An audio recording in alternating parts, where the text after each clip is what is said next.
Now, your Storm Tracker 13 forecast first, sponsored by George Sink Injury Lawyers. Well, good Wednesday afternoon, everyone. We are starting to see those clouds build in this afternoon. That's ahead of our next rain system moving in overnight tonight. So you can see clouds filling in here in Garden City and everywhere across the PD and the Grand Strand. And that's keeping our temperatures quite chilly right now. Temperatures in the 50s out across the area. And we'll continue to see those clouds build as rain starts to build to the south as well. Your forecast for the remainder of the afternoon, we're going to see those clouds continue to build with showers starting to move in around the 5 p.m. hour. Coverage you can count on at noon starts now. And thank you for joining us for local coverage you can count on. I'm Trish Munn.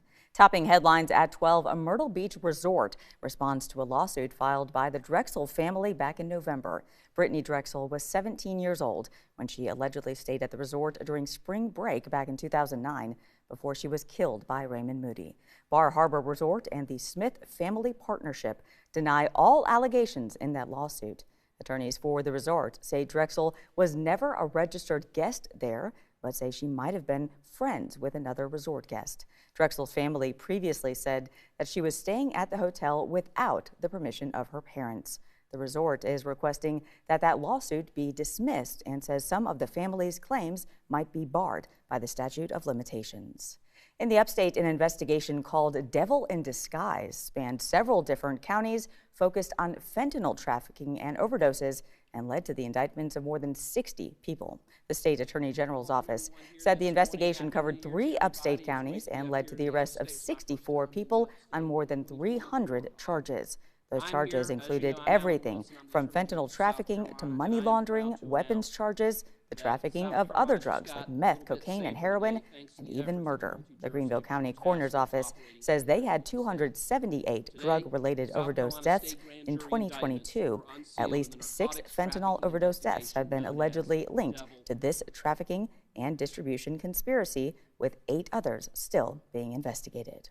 Topping national headlines, House Speaker Mike Johnson and around 50 other Republican lawmakers are visiting America's southern border today to highlight the U.S. migrant crisis. It comes as crossings have dropped after reaching an all-time monthly high in December. Natalie Brand reports from Washington.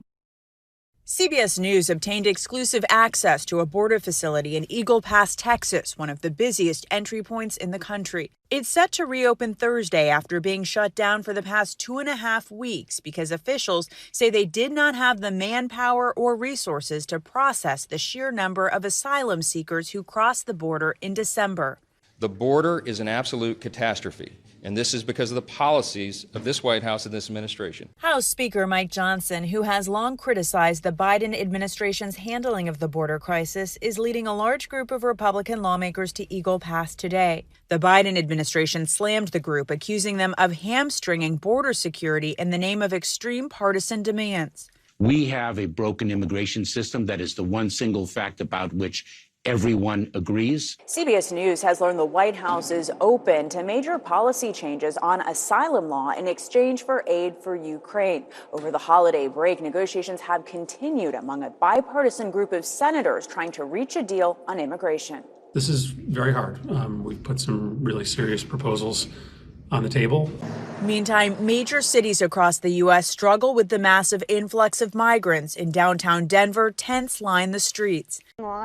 This man says he's waiting to be taken to a shelter. Local officials say the goal is to get migrants housing, but their resources are being strained. Natalie Brand, CBS News, Washington. News 13 is your local election headquarters, and President Joe Biden is expected to be in Charleston Monday to deliver remarks at the Emmanuel AME Church. The Biden administration says he will speak at the historic Black church in Charleston as part of a new push to stress the high stakes of the upcoming presidential election.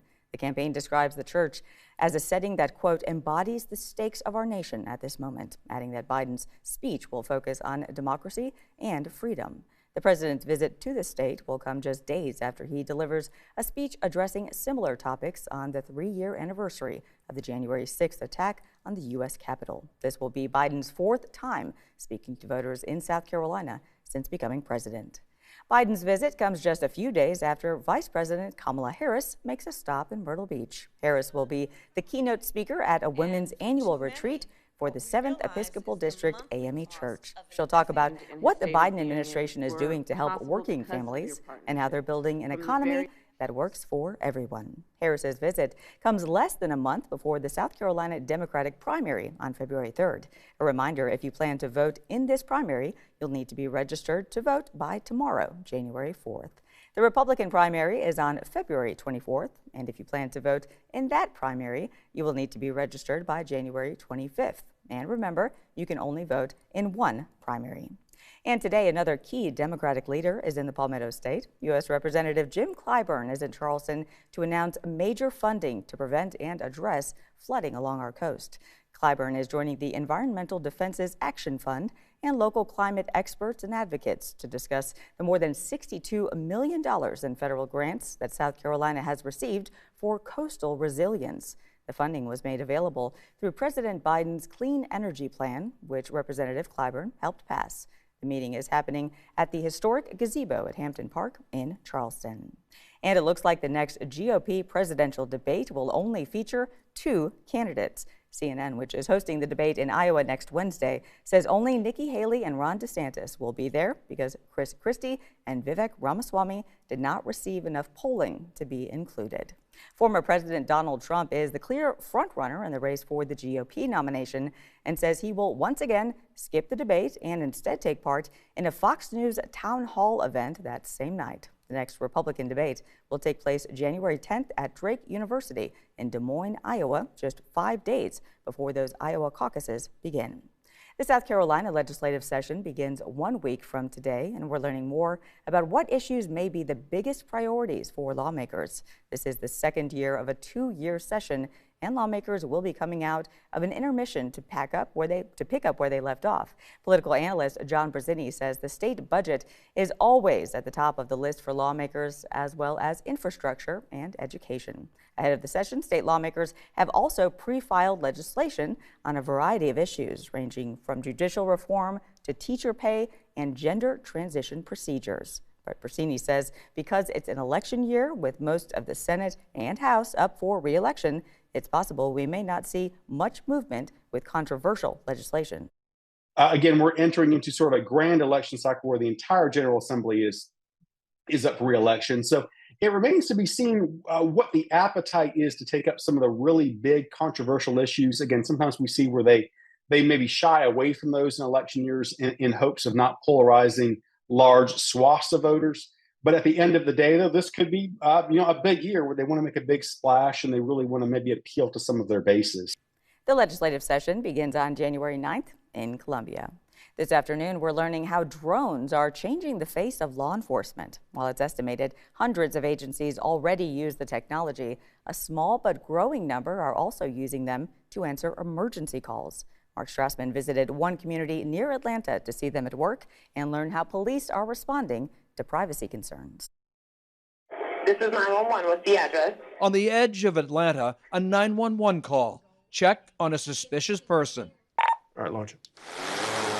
In Brookhaven, Georgia, the police first responder, a drone, racing by air to answer the call along with patrol officers in cruisers. It allows us to either escalate a police response or de-escalate it based on the things that we're seeing here in the camera view. Lieutenant Abram Ayana led the launch of the department's DFR program 2 years ago. DFR for Drone First Responder. The drones don't patrol, they respond.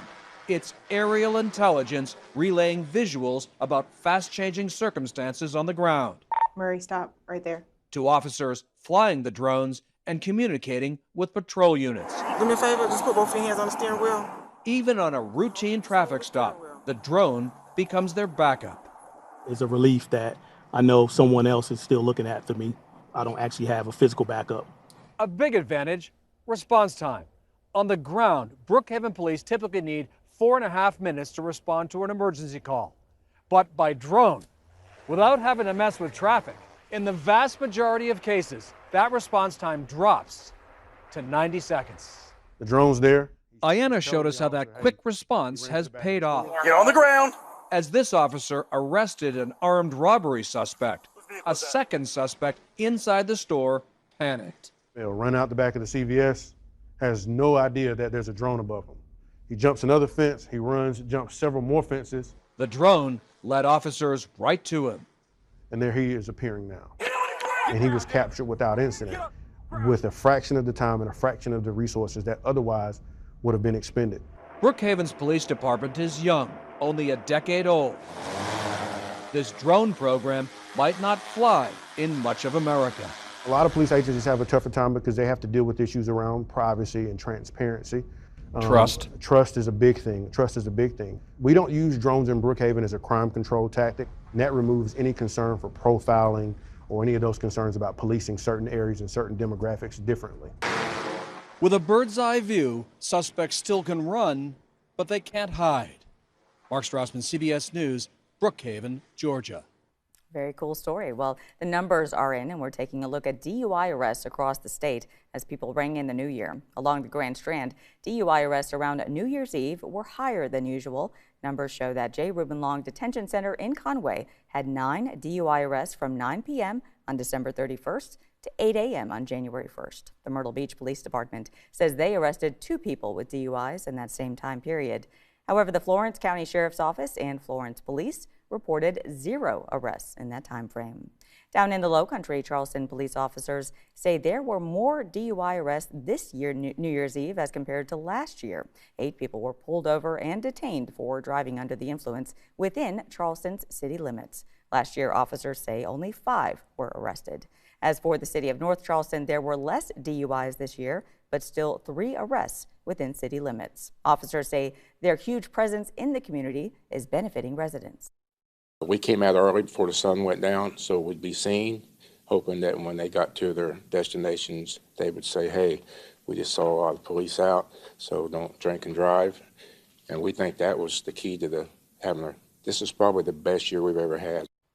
Though it's a pretty lofty goal, police in both the Charleston and North Charleston areas say every year their goal is to have no DUI arrests at any point in the new year. Police say you should plan your ride ahead of time if you know that you're going to be drinking.